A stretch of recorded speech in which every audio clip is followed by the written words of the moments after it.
వేలూరులో దిగిన తర్వాత మనం వేలూరు టు ఆంబూర్ బస్ అనేది ఎక్కాలి. టోటలీ 3.5 hours జర్నీ అయితే ఉంటుంది. బస్ జర్నీ స్టార్ట్ అయిపోయింది. సో మా పాప జర్నీలోనే స్టార్టింగ్లోనే నిద్రపోయింది. తను లేసే టైంకి మనము వేలూరు అయితే రీచ్ అయిపోయాం మేము. సో మళ్ళీ ఒక బస్ ఎక్కిన తర్వాత స్నాక్స్ కోసం అయితే ఏ బస్సులో ఏవి దొరికితే అవి తీసుకొని తినేస్తూ ఉంటుంది. సో మేమైతే కర్బూజా తీపిచ్చాము, దాన్ని తింటూ ఉంది మా పాప అయితే.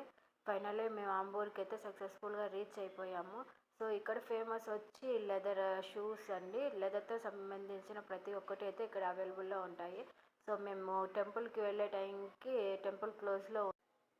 మేము వెళ్ళే టైంకి టెంపుల్ క్లోజ్లో ఉంది. అందుకని మేము షాపింగ్ చేద్దామని ఒక షాప్కి వెళ్ళాము. ఇక్కడ ఫేమస్ వచ్చి leather shoes, slippers, girls slippers, hand bags, carry bags, totally luggage bags, everything ఇలా లెదర్తో సంబంధించినది ఉంటాయండి.